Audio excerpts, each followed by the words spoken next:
Okay. Greetings and salutations. Thank you. My name is Johnny Nato, and you have been, here. You're here at Embrace Your Storm. Thank you for joining us. It's yet another exciting episode. And I tell you what, this is going to be, I can already tell you, it's going to be an awesome episode. So I'm talking with Ken Jacobsen. And you know what? I totally forgot, Ken. You have such a roster of stuff. I don't even know what you want me to even say, things that you've done or haven't done or whatever. But Ken, thanks for coming on the show. Hey, I have to be here. Thanks for inviting me. Oh, it's my pleasure. It's my pleasure. So Ken, here's why I wanted to hit record right away because I asked you. I said, so you started playing. Usually when I talk to people, generally it's been like, oh, I started playing bass guitar. Oh, I started playing guitar. So you're the first person that's come on that's been like, yeah, flute at 6. Was my first instrument. Now, was that forced on you or was that chosen? That's a good question. I don't remember, but I do remember that once I started with this teacher, Mm. um, she was a, like superb teacher. She was really good with kids, and she captured my imagination. She said to me and to my parents, after a few months of this, maybe we should bump it up to twice a week. Wow. And my parents said, "Oh, okay," and I was like excited about it. Okay. Then Okay. then So you really enjoyed playing the flute, like well, I enjoyed regardless. music, Okay. Okay. and flute just was what you know, What was flute presented and to you or whatever. yeah, and Yeah. this is how I learned how to read music. Mm. So Mm. so after like maybe a year or something like that, she said, you can handle 3 times a week. Wow. No Remember, kidding. I'm 6 or 7 years old at this time, I seven hear years you. old. Yeah. Yeah. No, I hear And you. even to this day, that's really unusual. So yeah, so I took lessons, until I was about 9 playing. And that's how I learned how to read music. Mm. But then Mm. then we had to move, and there was no flute teacher where we moved to. So I was panicking. So I saw these two guys playing rinky dink, folk music in the corner on guitar. And Yeah. I went over to them and said, "Can I try that?" And then one of them said, "Sure." Of course, I was, I think, 9, and the problem was the guitar was way too big for my hands at the Mm. time. Mm. But so one of those guys gave me lessons for a couple of years on guitar, and we moved again. But I kept the guitar. You know what I mean? Yeah. So by the time I was a teenager, I realized how rebellious I could be with a guitar, That's on top funny. of loving How music. how how did like reading the music for the flute, how did that carry over to guitar for you? Did you think of notes? I mean, not in the same way, but when you played guitar, were you as conscious of the notes as you were when you're playing the flute? Well, at this point, it became all about rock and roll. Okay, okay. So I wasn't. I mean, I could. I people gave me charts and stuff like that. Um, but a lot of the times it was just easier for me just to listen to a recording of the Beatles or whatever it was, um, And then Kiss just or learn it and whatever. play it back. Yeah, and then just Yeah. jam along to it. Yeah, yeah, But yeah. like That I makes said, by the sense. time I was a teenager, I realized guitar was like the ultimate rebellious thing against everything. so, No, totally. so that's when I discovered heavy metal, and that was the perfect outlet for me. By the time I was like maybe 6, this is it, man. You I know. hear you. I hear you. So So like I got involved. who were you listening to and like what kind of like a guitar were you jamming on? What was like your amp rig? Like what was going on at that time when you're 16? Like who was like the spin of the day for you with a Well, LP or I whatever? remember working at these, being a teenager, I worked at these crappy jobs, and um, saving up my money so I could buy a little.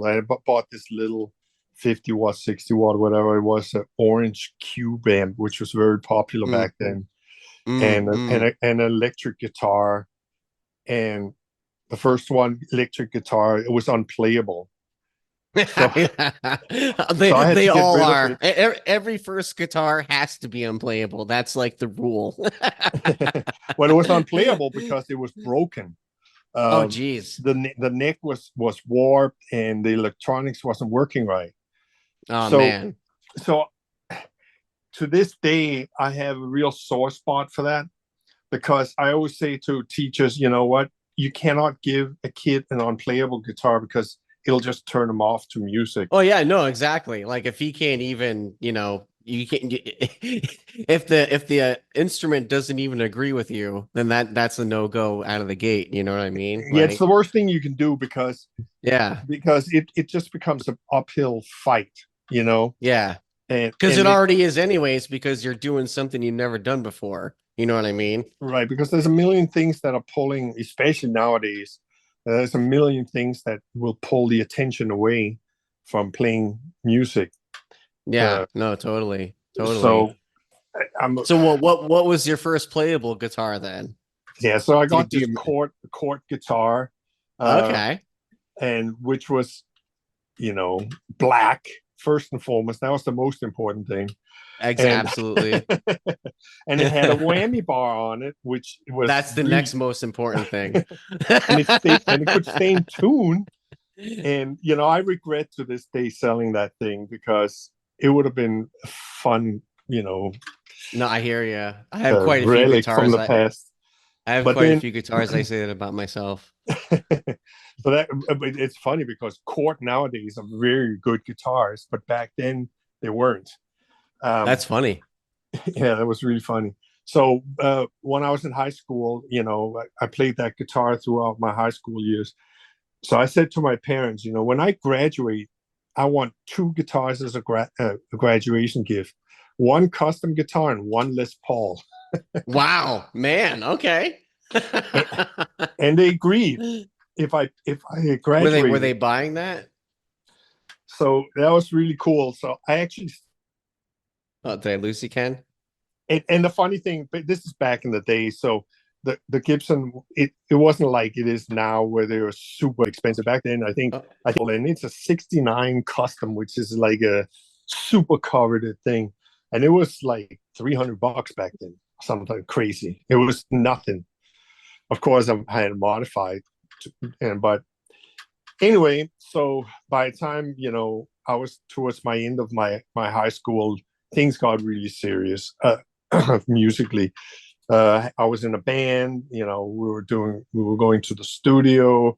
I was part of the scene, and the scene led to a lot of opportunities. Like one of the things is Metallica came to town, and they asked me to be part of the production, and so that I learned a lot from that. And the things yeah, like that was that, it because you're just on Ride the snowballed. Lightning, right? Yeah, right. The Lightning, and Yeah, that's uh, sick, man. yeah, they had all their gear stolen. Um, I remember that in the and US, right? no, yeah, it was in New York, I think. Yeah, And yeah, yeah. I and remember that story. they decided to come to Denmark, and they had no backline, zero. They had their guitars, and that was it. And they needed gear, so they called me at 3 in the morning and said, "Again, we're desperate. We need acoustic guitars. We need guitar cabinets. We need all this stuff." And yeah, so Hey, that became a it lot paid of late off. nights. I hear you. I hear you, man. So what did they use your amps and stuff then to record Ride No, the Lightning? they didn't like my amps, but they liked my cabinet and they liked my acoustic guitar. Okay, And would they use that in Fade to Black then? they used the cabinet was used on all the whole album, That's and sick. the acoustic guitar was on all of the acoustic tracks. So I Oh don't yeah, know, yeah, Fight yeah. Fire with Fire, Fade Yeah, to that's Black, right. That's right. Yeah, yeah, whatever. that's right. That's cool. And a call to Cthulhu and stuff like that. Yeah, but that was on the next album, and I wasn't nearly as involved in that album as I was on Ride the Lightning. I was, Hmm. you know, I was involved a little bit, but not a lot. Yeah. Um, by then they had the cash, Yeah, so they no, had all. totally. Yeah, they had replaced their stolen stuff. Yeah, I mean they were living in a hotel for like 8 months and things like that. It was crazy. No kidding, man. That's insane. So were you hanging out with them that whole time at all, or Yeah, we were friends right away. that's cool. That's The cool. way I met them was this guy. His name was Ken Anthony, and he was like the big shot in Copenhagen because he ran the biggest heavy metal record store in town, and they had so he knew I had access to a car and I had a driver's license. Big, There you so go. it's like the most ridiculous thing, right? So he called me and said, "Can you pick him up at the airport?" Yeah, but I have a tiny little car that it doesn't matter. We can fit them in the trunk. Okay, so one of them went in the trunk. Well, Lars Ulrich might have been used to that, right? That I think he's from. I think it was Cliff that ended up in the trunk, but that's besides Oh, the point. jeez. Well, speaking of him, what'd you think of him? Like, like if you got to hang out with them for 8 months, you probably got to kind of know each of Oh no, them. I hung out with them for years because Oh, we dude. maintained our Okay, friendship from that's until they freaking were on awesome. tour all the time, and then No kidding. by then I So, didn't see them much. so what'd you think of Cliff then when they were doing Ride the Lightning? Like, how was he? Well, I got along with them really well. I mean, Cliff was a really mellow guy, Yeah, but that's what he looks like. he was also very smart, I and hear you. he loved to talk about philosophy, and Hmm, things like that. hmm, And hmm. he was, he was also sober. Not a lot of people back then were sober, and I I was hear you. sober at the time, so I didn't drink back then. But I mean, I got along with most of them really well. That's cool. That's really cool. Yeah, like that. I'm Ride the Lightning and it's probably I'd have to. It is actually my favorite album because it's like it's after Kill. Because what is that saying? It's like you have your whole lifetime to write your first album, Hmm. but then you have like 8 months to write your second one or whatever. Ride the Lightning is so just raw. I feel like, Yeah, and and it, the what's that album and the next one, Master of Puppets. They had something to prove, and yeah, that actually once they didn't have anything to prove, it was a different ball game altogether for them. But yeah, yeah. I think that you asked me about Cliff. He was definitely pushing the envelope I hear you. with the band, whereas you know James was technician, man. Yeah, yeah, yeah, yeah. But Nah, anyway, so that was back in the day. so that well that got you like started kind of with everything though, right? So that I mean that's quite the No, I had my own introduction. thing going at the time. Um, Okay, okay. Were you doing like your um, own studio work and everything like that then? yeah, I had a band called Dark Okay. Mission, and we were well, I mean, we were on the Metallica level in but we were doing okay. We had a fall, and that lasted till about I don't know, till I was my early 20s, and then I Mm. formed another band altogether because I wanted to be way more progressive and heavier and all that stuff. So, So all right, okay. so I moved to New York actually in my mid 20s, and yeah, I had a band there for 10 years or something like that. So what was the band that you had in The, New the York band was then? called Unleashed Power, Okay, yeah. and we released I don't know what was it, 3 albums and one EP. Um, but yeah, times that was in the '90s, and times were weird back then. And It I was figured, like the 90s were almost like the best time for metal and the worst, and all wrapped up into one, it kind of feels like. Like, cause I grew up listening to, metal more from the late 80s into the 90s. Cause I mean, I was born in 78, but I can remember listening to like Spreading the Disease, at 8 or 9 years old, things like that. But like, yeah, I feel like the 90s where it was, it was almost the best time, but like also the worst time. I feel like Well, there's what was different about the 90s, and people don't talk about this, was in the 80s, you had this massive underground network, mm, um, which is really, Metallica was the beneficiary of that. And so was a bunch of other bands like I hear Pantera you.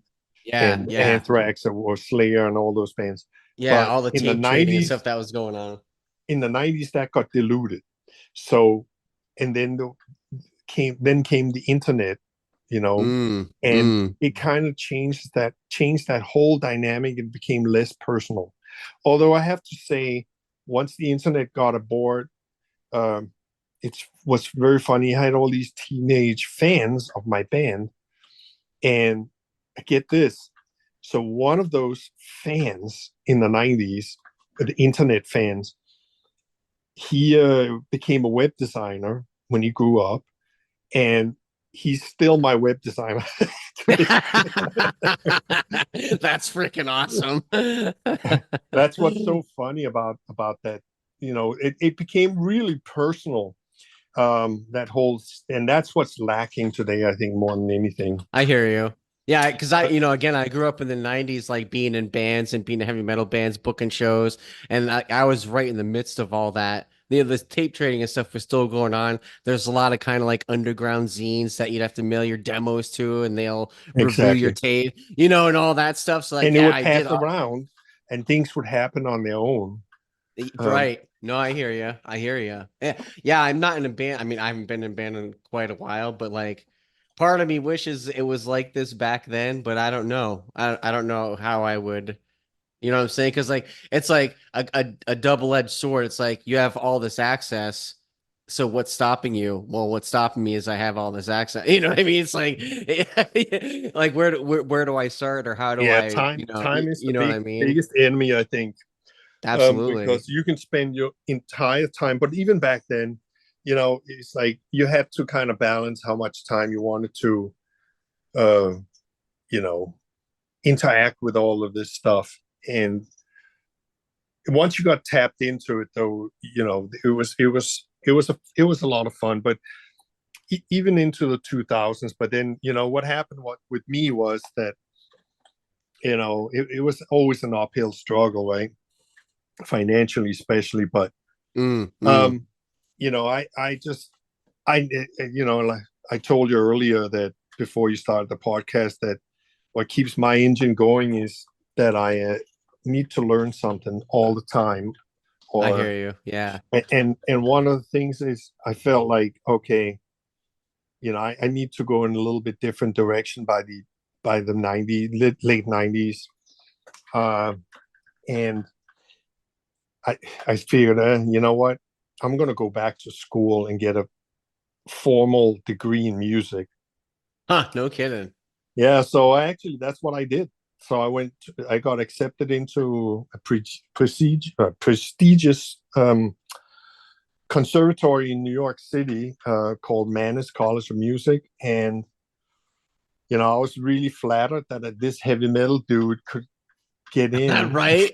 and Right, get I hear accepted you. in. And they had a 5% acceptance rate. So I was Wow. like freaking out I, about that, actually. I I tell you what, like people can say whatever about metal music, but honestly, it's really can be quite complex. You know what I mean? Like metal music, like people can say whatever about it, but if you stack it up to a lot of other kind of styles of music, heavy metal music, there's a lot going on that people don't realize, you know? Yeah, I'll tell you my experience once I got into that conservatory, um, because a couple of things that became clear very quickly is, okay, this is all about reading music. So I really had to Totally. brush up on my reading. And Yeah. second of all, it's all done on a piano, not on guitar. I was like, Right. oh shit. So I really had to get my piano chops up. Um, I can see kind of like the interview or whatever when you're with the dean. Oh, so everything's done on piano. You play piano, right, Ken? Absolutely. I said, sure.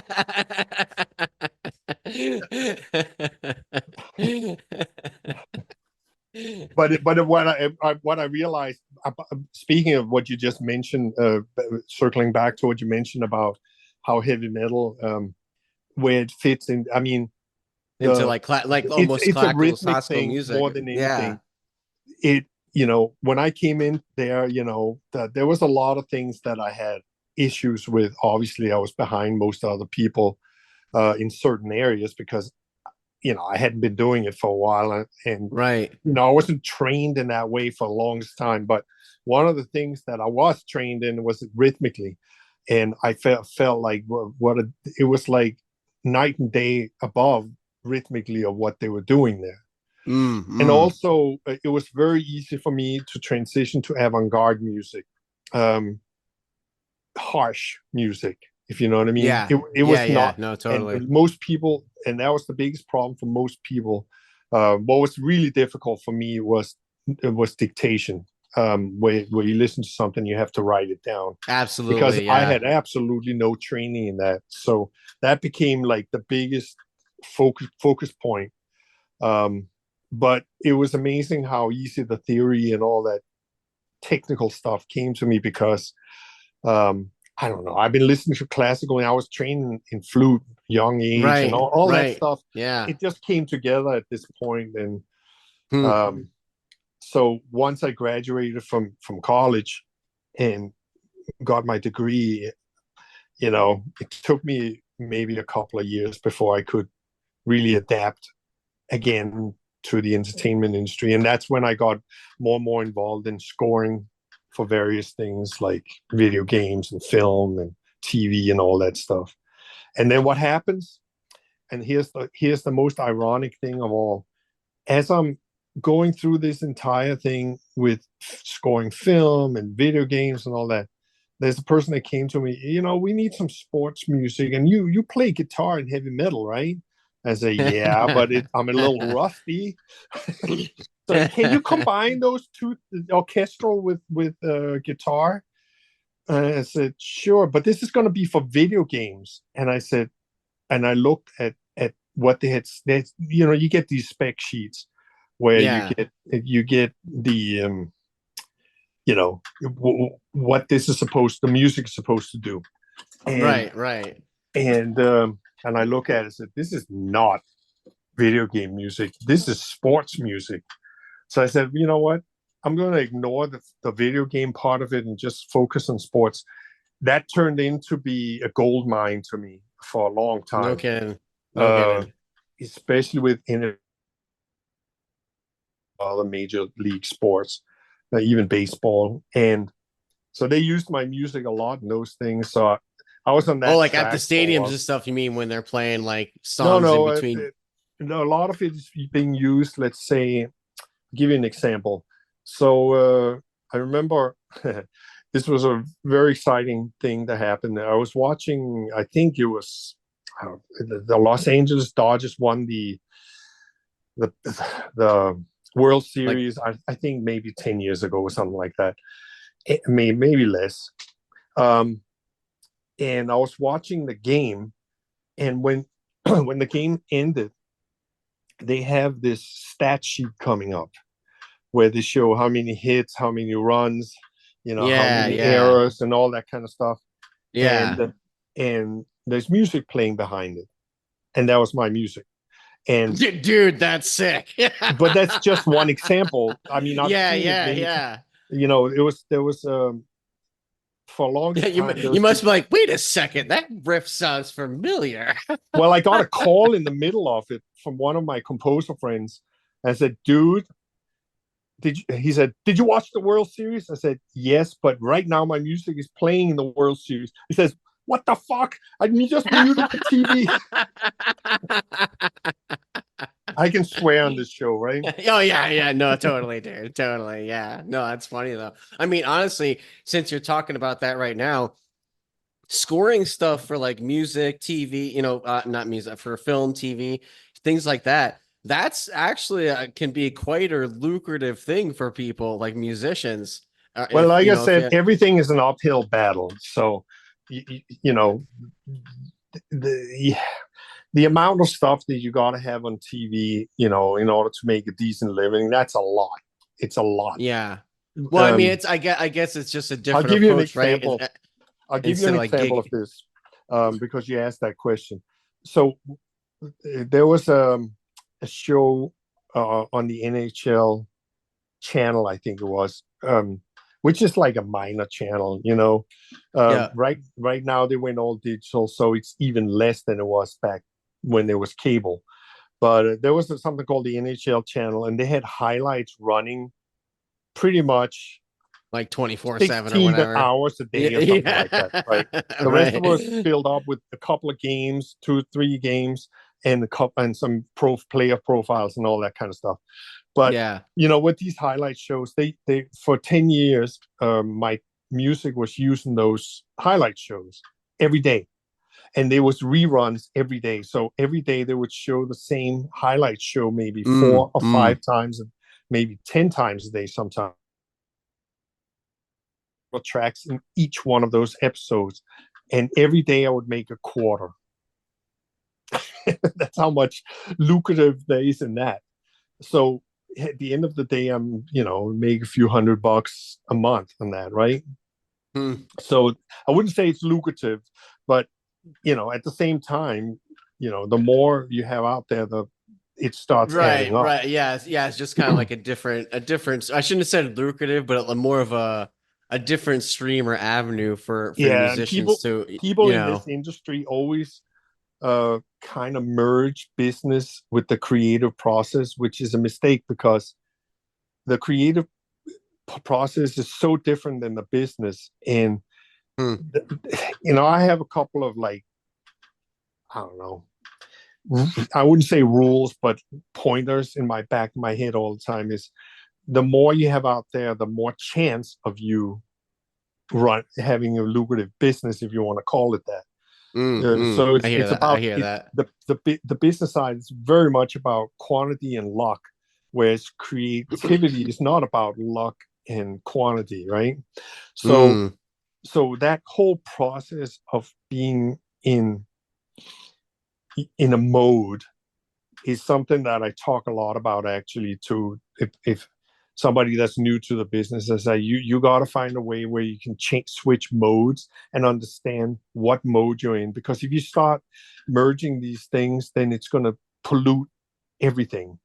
And if you think mm, creativity is going to be a business thing, you can't do that. The business has to be, it's a very cold hard thing, and and you can't let your emotions get into it, because then it affects the creative process, right?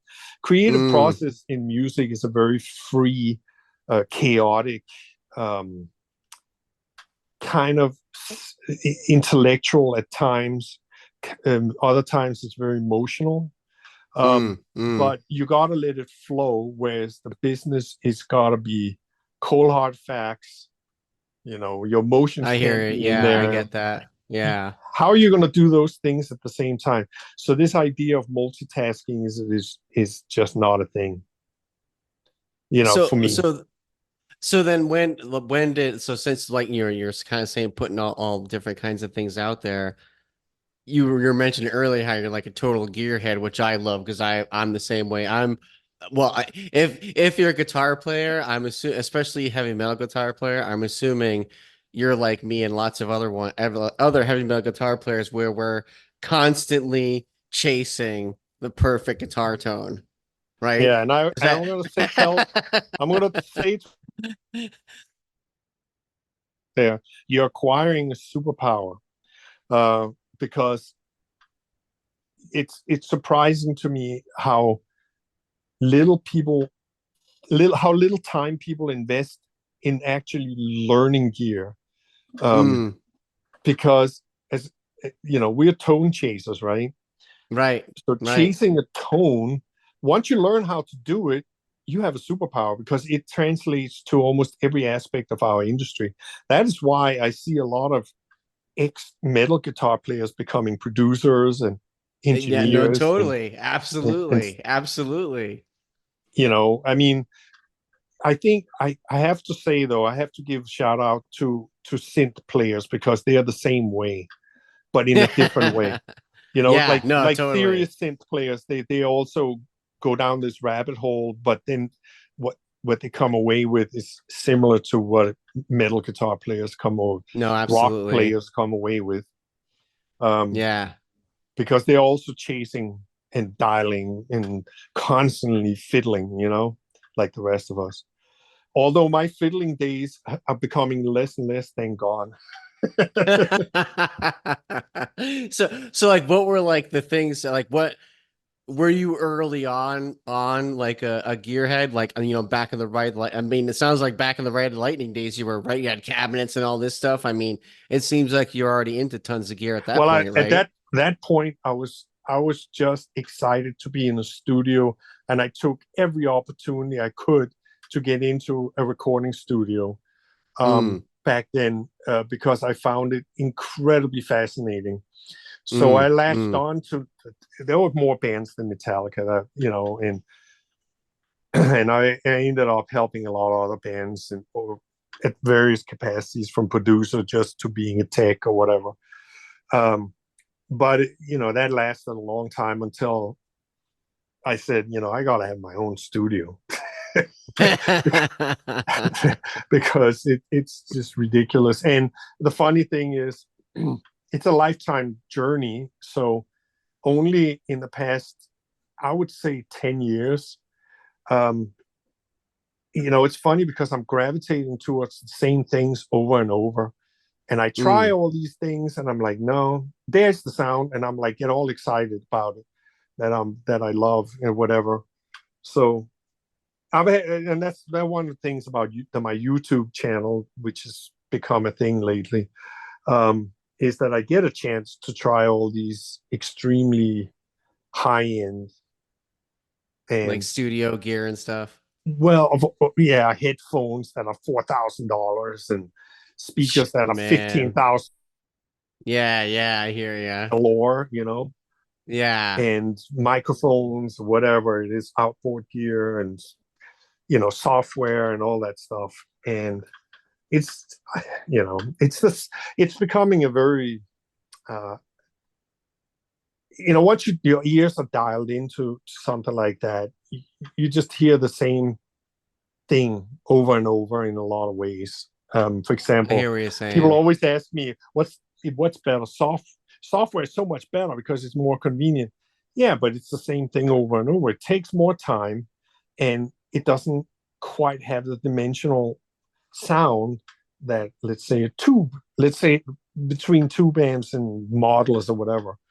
Um, Yeah. yeah, the tube amp will just have a little more dimension. Now, here's the thing. I had this conversation with one of my friends the other day, and we were talking about how modelers are becoming the thing now. Modelers, to your audience, I want to say that modelers is they're modeling real amps, or but it's software based. Yeah, it's And like matching the it just frequencies. yeah, and I did a big test on the Mesa Boogie stuff on my channel a few months back, and it's the same thing over and over. It just doesn't have that dimensional. There's something in the dimensional, meaning front to back and top to bottom. There's sphere around the sound, if you want to call it that. Of course, it Mm. takes high end gear, playback gear, to hear that. So if you're listening to earbuds or something like that, might not hear it, and that's why it's become more and more, because it's subtle. However, I Right, have to right. say about real amps versus modeling is real amps will always be faster when you know how to dial them in, because it only takes 5 seconds to dial in an amp if you know how, whereas a modeler, you have to get the input level right. And then there's an Yeah, I interface, and 100% agree with that for sure. Yeah. Yeah. even Like the tonics and the fractal and all that, it's a lot more tweaky. I don't care what anybody else says, and it's no, it not really is. quite right. So you kind of got to, and I have to say, my mentor. Uh, so I was in real quick story. So in the '90s, a lot of time in a studio called Feedback Studios in Denmark, Hmm. which was an all analog studio, very close to Hamburg. So we have all the Hamburg software teams coming up, and the TC Electronics, the Steinberg Cubase Yeah. team, and the Logic Audio team coming up uh, to the studio for us to test the stuff back then. But anyway, it was a great experience. Engineering mentor that taught me, how to work in the studio. That was a great time. That was a very, very good time. And I recorded a bunch of albums and all that stuff. But I really learned the analog way of doing things. So once it became digital and more, we talked a lot about how you got to do more for digital. And that hasn't changed to this day. And that's Mm. 25 years or whatever ago, right? How would you feel about like what if you ran like the digital kind of front end part of it, the preamp or whatever, right? What if you ran that part of the modeling through like a tube amplifier? Will you I've done do that. And so do you think it helps at all or does it do anything or what's your opinion on that? my opinion is why bother then, because the whole point about having software is it's small and compact. Mm. Once you add a tube amp to it, you're just adding weight and bulk to it. And I actually did a YouTube video. I tested a couple of modeling pedals.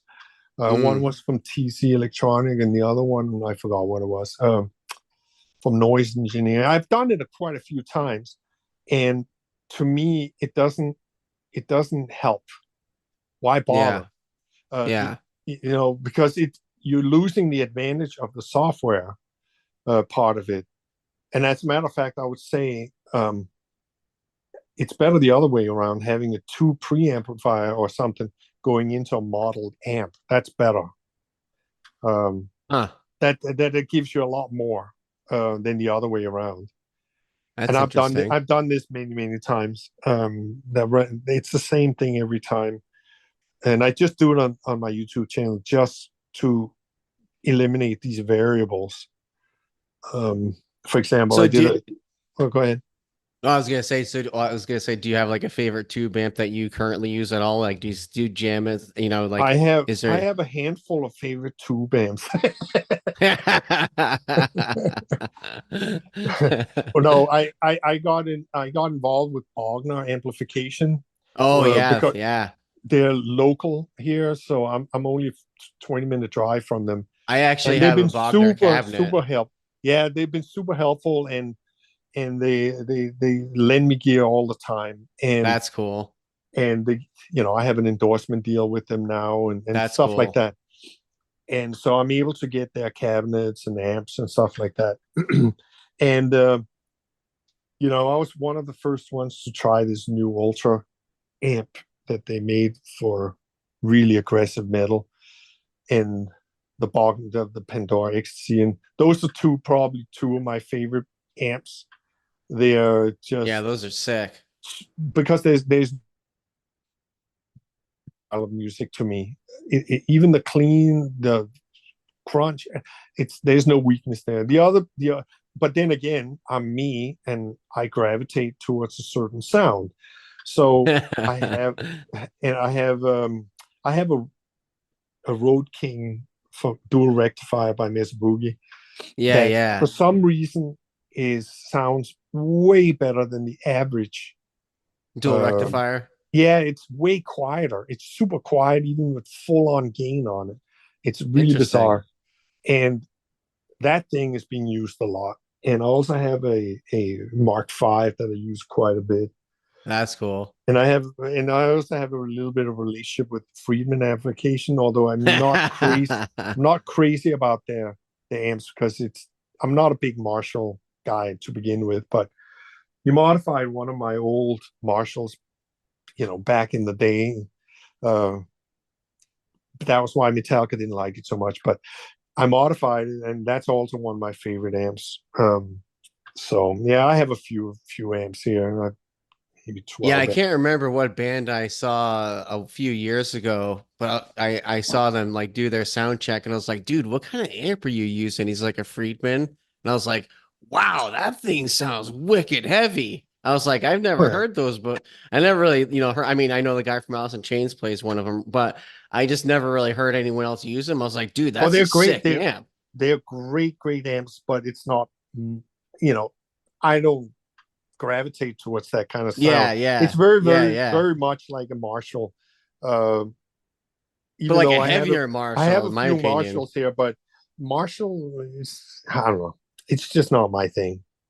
Me neither. I never honestly, I've I'm like the antithesis to you where I've literally played like a digital guitar amp my entire like guitar playing career or whatever. Like I started playing in the mid 90s and I had the Rocktron Chameleon Oh uh gosh.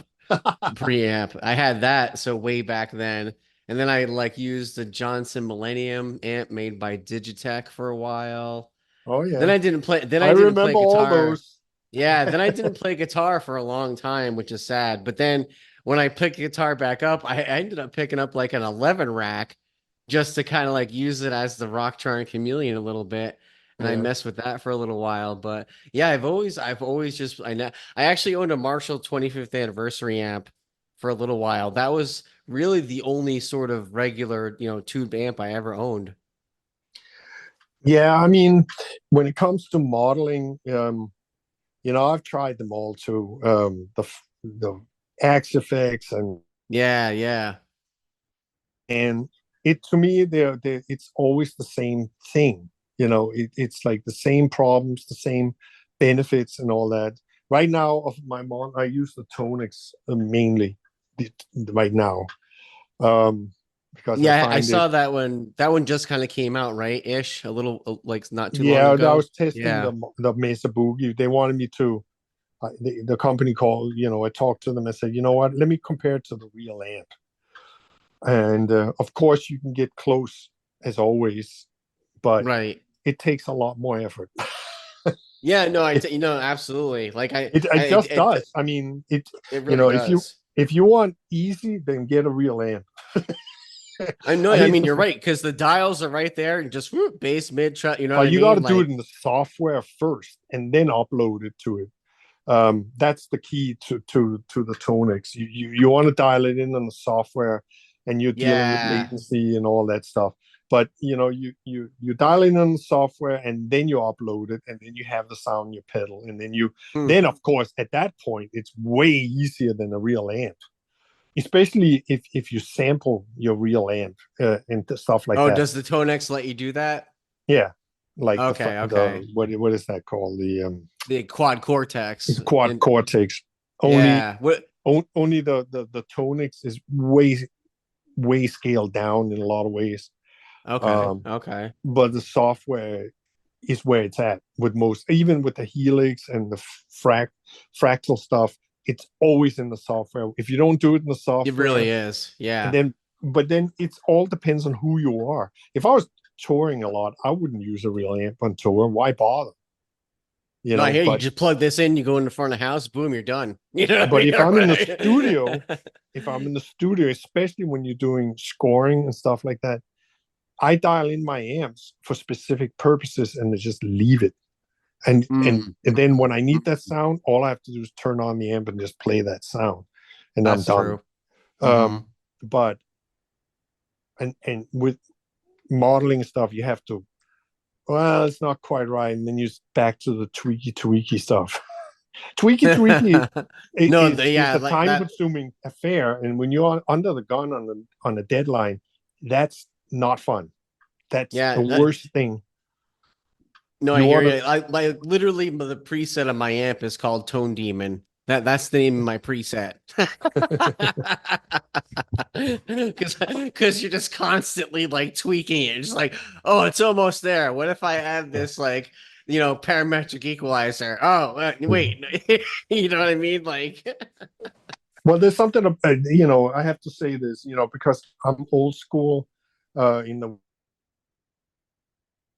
amps. So to me, I know, and all amps react, tube amps react the same way, to gain and things like that. So, and power amps too, real power amps. And yeah, yeah. once you know how to do it, of course it's going to be faster because you're not dealing with menus. You have like a sandbox you're playing in and doesn't go outside of that sandbox. But with modeling and software, you don't have those restrictions. So therefore, it takes longer. You have to build a sandbox first to play in, and that's Right. what takes all the time. Of Yeah. course, if you try and get a Dumble and then you want it to be a metal amp, that's kind of like not the sandbox you're in. But most guitar players know that. You see, so Hmm. you wouldn't go there, but you don't know that when you open a piece of software, for example. No, You go, no, totally. it's modeled after this and that and the other thing. And I haven't heard accurate models yet of real amps. You have to do a lot of work on it. Well, yeah, you know what I think the problem is here. Here's where I think I don't know this for sure, but here's where I think the solution gets solved. But I don't think the guitar amp manufacturers would ever do this or ever come on board. But here's what they'd have to do. They would have to do what almost like Fortin Amps did with Neural DSP when Fortin Amps was like, okay, here's all of our like power staging, here's all of our schematics, here's everything. Like we want you to like emulate the amp down to the absolute most finest detail. You know what I mean? And so Yeah. it would take Fender and Marshall and all these other guys, Bogner, whatever. It would take all these guys to be like, okay, here's how all of our heads work. And like create the soft, and so they'd have to have like officially made presets or whatever, And even like, even then, there's big variables. I was going to do a test on my YouTube channel about where I was comparing the real Cali amp from Fortin to the mm, software version from Newell DSP, yeah, right? yeah, yeah, totally, And totally. and when I started that process, I gave up because there was no that's supposed to be the most accurate representation of an amp. That's what they were telling me. Yeah, no, And totally. I I mean, could that not you would get them hope. to sound the same at all. Not even it Interesting. wasn't even close. And the reason why, and I found out, and I would not do that kind of test again because what happens is that the input level, when you plug your guitar straight into an amp or a pedal into an amp or whatever it is, Yeah. there's an interaction. But when you plug it into the computer, you don't get that. There's a barrier and a wall there. So that right there, Oh, there's a that's huge thing you got interesting. to deal with. So every direct box is going to sound different. How you get, you can use a mic preamp, and then especially these mic preamps that Huh. that has some color to it, so you can kind of change it. And then how can it be an accurate representation when you got it just the input alone? Um, is going to be a huge variable. That's Wow, that's actually really, I never thought of that or realized that, because you're right. If you're plugged into an amp, you got like this live connection. But if you plug your guitar cord into the USB interface, you got this closed off like data, path where it's like, well, if you don't do anything on the guitar, it's not going to send any data yeah. There's over. the first and foremost. So it's not like this live connection. Right. Well, there's the impedance. It gets lost in all this because there's the digital barrier, and then it has to be converted to digital, Right, right, right? right, And then the right. the input level has to be adjusted accordingly, and none of those things are apparent on an amp, right? So you Mm, get the sound of the direct box or mic preamp, no matter how you do it. And then you get the sound of the conversion, right? And you can mm, convert in many different ways, right? 48K, 9 or 96, whatever. yeah. And that becomes a variable, right? Now your actual output from your guitar is gone. That doesn't exist anymore at that point, Mm, right? It gets lost immediately when it gets converted to line level. Before it even goes to the digital, it gets converted from instrument level to line level. Otherwise, you can't right, get it into your computer, right? right, Um, right. no matter what that's such a huge variable, and that alone is going to change the sound. Therefore, what you're trying to do is recreate the interaction with the amplifier. That's the key element here. And that's a huge mountain to climb, right? Huh. Some guys are really good at it. Some guys are not so good at it. Therefore, how can you expect the two to sound, no matter how good the emulation is, you need to know exactly how they did it when they emulated and recreate that input chain. Are they going to That's advertise that? interesting. Not. So Yeah. this is my Yeah. beef. This is my beef with the entire industry as a whole. Is that you got to specify how you got into the amp to begin with, the software amp. You know, Right. the Right. signal chain going into the computer is super important because that's going to color the sound. It's going to change the impedance. It's going to the interaction between the guitar and what. Hmm. It just there's too many variables there. So I stopped. Where maybe I'll do it again if I get a little information before I start a process like that, because I in the same thing is reamping is the same idea, right? Now you're getting out of the computer and all that. So these reamping boxes, they sound totally different, all of them, So just can like you explain the reactive loads reamping? sound Can you different. explain the reamping process for the audience? Just so I don't think I would do it justice, but I do know what it is. Well, I mean, if you have a recorded raw track on your computer, after all that's said about going into the computer, you have a clean sound in there that's supposed to sound like your guitar, right? Right. Now you want to get back out of the computer and plug it into an amp or modeler, whatever it is that you want to plug it into. Then you can play back your track and re-record that track with the amp sound or pedal sound or whatever it is. All right. Yeah. Yeah. Yeah. So these reamp boxes take the line level signal after the converter and translates that into a guitar signal, back into a guitar signal. Now you can see again, it's a complex process again, and Right. they simply don't sound the same.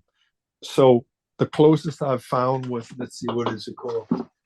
I found this box called Signal Art, and it has enough gain on the output. And most of them, the problem I have with these reamp boxes, they don't have enough gain. So you have to gain them into them. And I'm in a professional studio. These kind of gains are a fixed thing, right?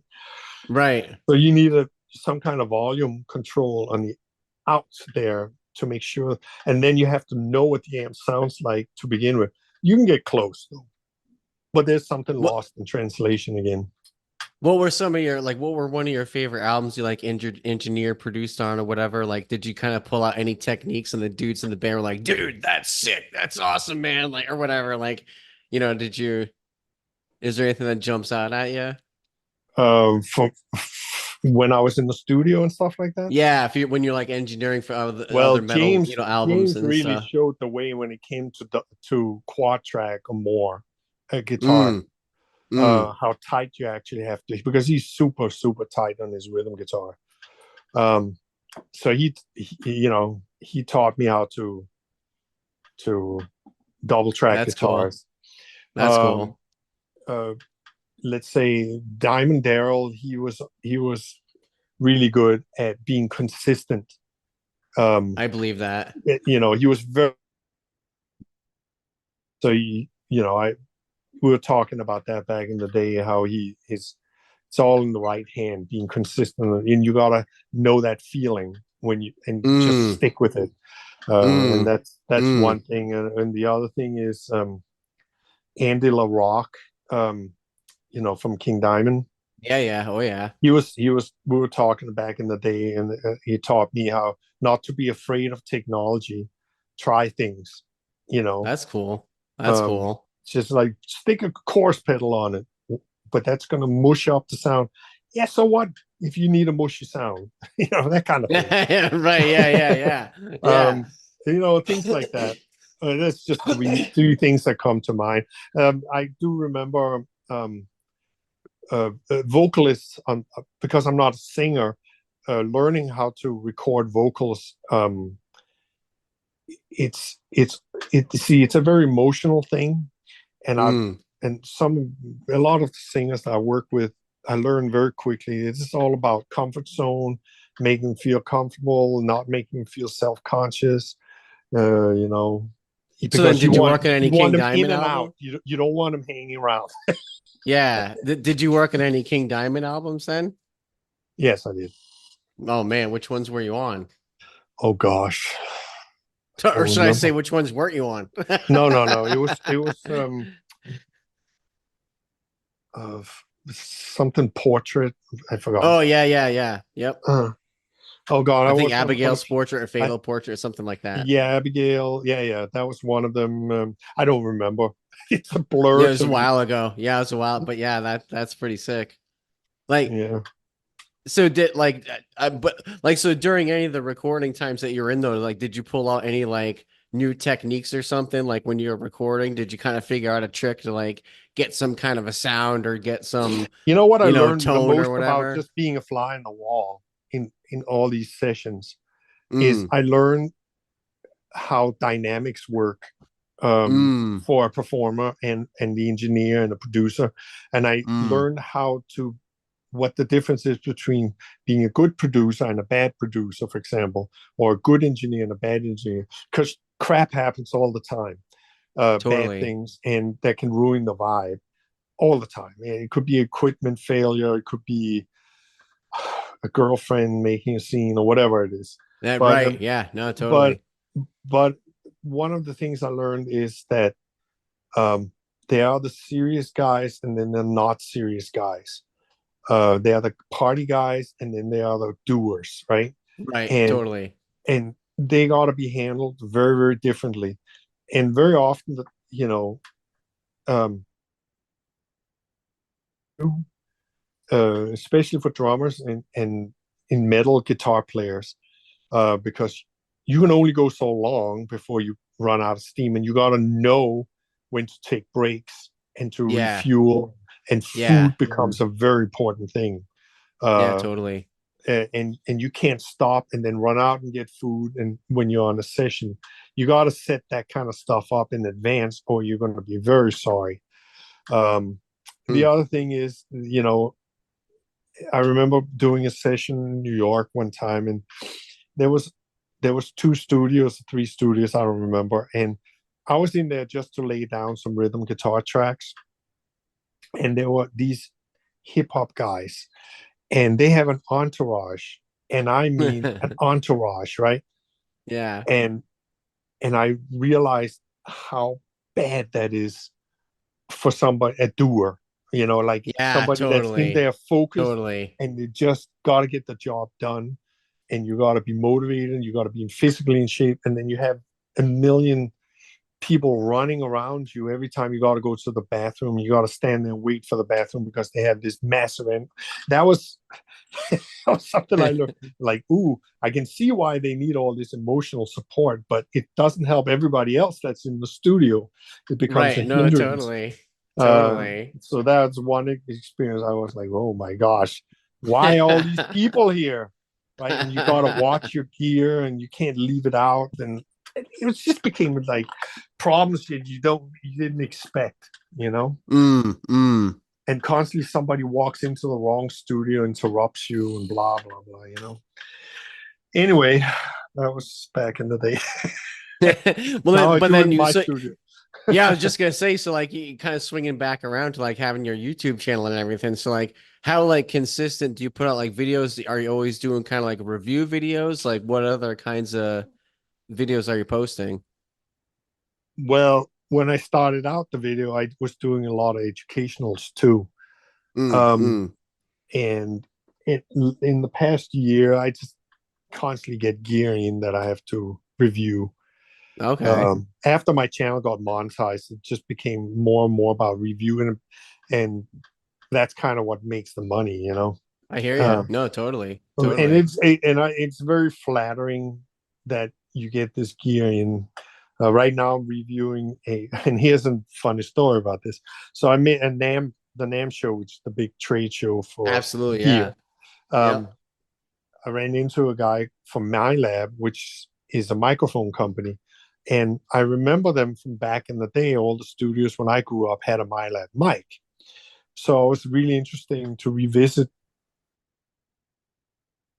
forever, decades. And we started talking, and I'm like, oh, yeah, yeah. So it's very flattering when somebody like that trusts me with $3,000 mic. Yeah, no, And of totally. course, the quality is very high. But I said to him, this is going to just be on guitars. Are you interested in that? Yeah, absolutely.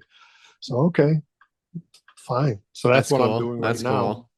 That's So awesome. That's really cool. Do you get like people that will hit you up without you reaching out and saying, "Hey, we'd like you to review this" or whatever? all the time, Yeah, yeah. and half the time, I'm starting to say no. Right. Right. Yeah, no, Because a I lot of believe it it. is cheap Chinese stuff.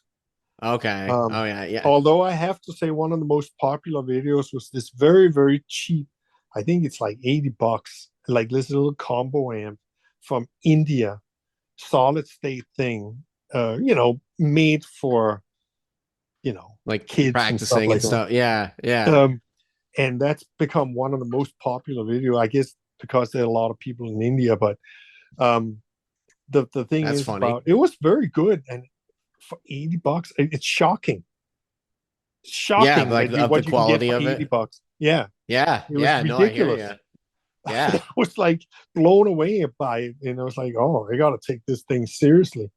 But that's the exception to the rule, because most of the stuff that comes in, no, I would say most, but there's been a lot of gear that comes in and there's a defect in it, and I'm like, I can't test something that's Mm, defective right that's out of already the box, broken. Yeah, seriously. or it Yeah. doesn't work right, and I'm like, Yeah. forget it. Um, so if they don't rectify it immediately, I'm done. You know. Yeah, I hear you. Wow. So, So so do you do mostly like studio stuff or do you do a mix of amps and studio stuff? well, I don't know. Studio stuff is obviously the most stuff I do because of the microphones and studio mics and stuff like Yeah, yeah, that. all the other equipment and Uh, everything. but I do, like I said, I've done a bunch of modelings too, um, in software and whatever. I don't think there's a real distinction anymore between live Mm, stuff and studios. The only thing is what you want to carry around. I hear you. Um, Yeah, I mean, yeah. I have to be honest with you. I think there is a golden middle ground here, with the synergy stuff, for example. If you know that Oh that yeah, that that system, stuff looks really cool, actually. because you can very easily do both have a modeler Yeah, and then yeah, have the that does look synergy cool. stuff at the same time, and then Yep, have a real amp, and the way you yep. route it is what's important, and you can throw it out through the system there to a line level or whatever, or you can have an amp, Yeah, no, it does look and interesting. The you synergy can stuff does look cool. easily integrate a fractal or a helix into that system That's if that's true. what you wanted to do. So I have to say that if you wanted the best of both worlds, that's where it's at. Um, so I have to give a shout out to them, because that idea is very good. Because the problem is when you bring your Tonix or your fractal or whatever it is that you're bringing to a gig, you're completely relying on the sound guy to get a monitor mix in your earbuds or whatever it is, right? Or your Yeah. wedges or whatever, wherever you hear the sound. And that can be real problematic unless you have your own monitor set out. And then now you're starting to haul gear again, right? Right, right. I Right. mean, Yeah, it's it's always that. you're like trading one set of problems for another set of problems. You know what I mean? Like Exactly. that's So all people you're end up doing at the bringing a end of the day. 212 cabinet or something just so they can hear themselves, right? And now you're Yeah. back to hauling gear again. And Right, now you right. gotta have a Yeah. power amp to power and blah blah blah. Here we go. Yeah. Yeah. So No, no. I'm not sure where this is all going. I think it's going to be a hybrid thing at the end of the day. Um, and this is where I think the synergy system kind of hits all the pointers, because the amp is kind of a one rack space thing. So let's say you Yeah. have I don't know, a quad cortex or something like that. You can still amp that quad cortex up with that one rack space amp, right? and why not just have a tube amp in there anyway with the, and now you're still dealing with a very compact rig, that's not a lot Yeah. of hauling. And there's a couple of bands now that are doing that. I noticed that, and it does make a difference, at the end of the day, because you feel, grounded in some weird way. I don't know what to say about that. Yeah, I saw I don't Tosin do a of lot of shows anymore, so I just don't miss those days where you haul like two full stacks around, yeah, four yeah, 12s and two BAMs and a pedal board and exactly. double kit drum kit and freaking an Ampeg Exactly. SVT and all that up to And a the cage third and a floor. cage around the drum set. Yeah, and then you have to stand there and hawk over the equipment so nobody steals it and all that stuff. You know. Man, Ken, this has been an amazing conversation, man. I could probably talk to you for a few more hours, but I don't want to take I don't want to take up your time. But is there anything like you're working on now that you want to go over, or like anything else you want to like cover, or I just Well, I mean, I I got it. Before I I'm go to sorry, the go ahead. positive note, on the negative note, the whole entertainment industry, including the music industry, is in a state of recession right now, Mm, and there are many factors that have contributed to this one. And this is we've been through these kind of downturns before, but it's funny how things change when you get out of it at the other end. But I have to say that a lot of this has been corporate greed that's mm, been causing this. Like, for mm. example, the mishandling of the streaming services for TV, for example, is a good example of that. And the other thing that's also going to change this everything, and that would be AI. But Yeah. I don't think you can take the creativity out of a person, and I don't think AI is a creative thing to begin with. It's No, a AI is just a tool. It's it's a literally real just another somebody said it the best to me. It's a really, really fast search engine where you're searching for something very specific, and it's really based on sample and modeling technology anyway.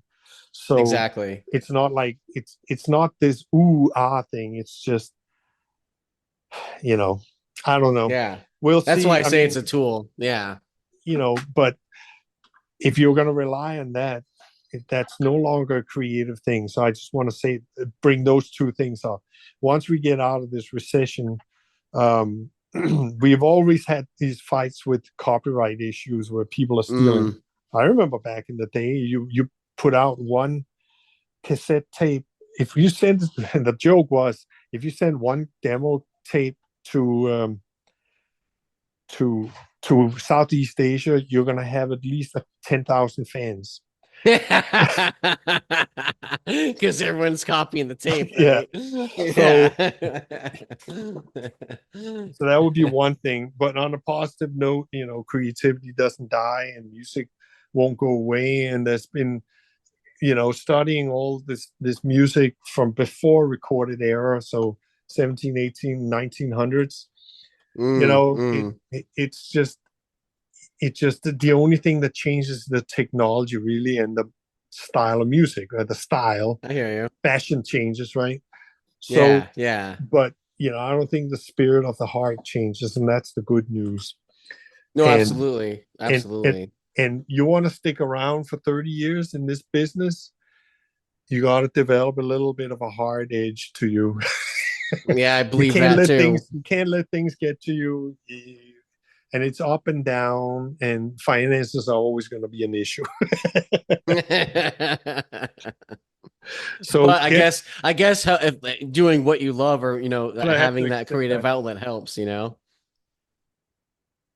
Well, I think you have to know why you're doing it. And you know, creativity, whether you're doing film, music, or you just got to change the lane and realize that you're on that lane, and Mm, try and mm. take your ego out of it as much as possible, I hear you. because the ego is your biggest enemy. I mean, 100%.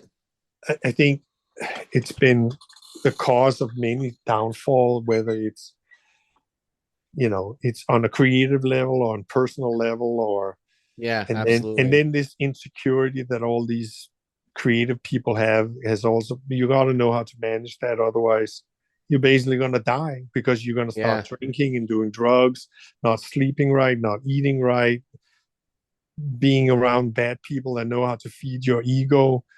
Mm, That's never any good. I can tell you many stories, but the bottom line here is, just to round it off, is if you want to do this as a lifelong thing, you gotta know why you're doing it.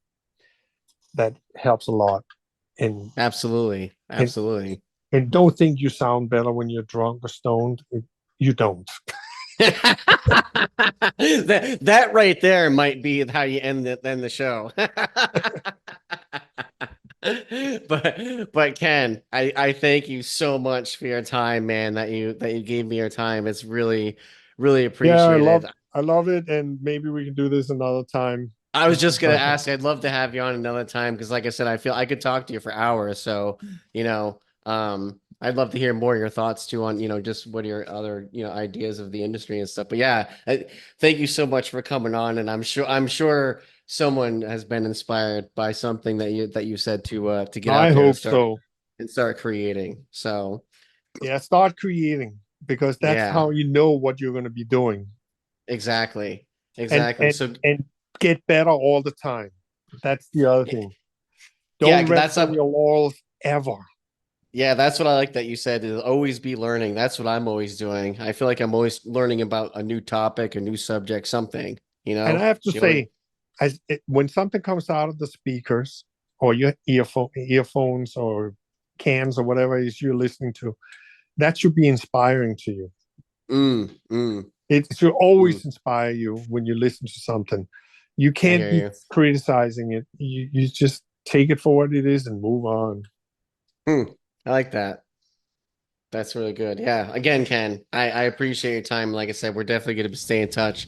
So, everyone, thank you for listening. Thank you for downloading. And don't forget to embrace your storm. See ya.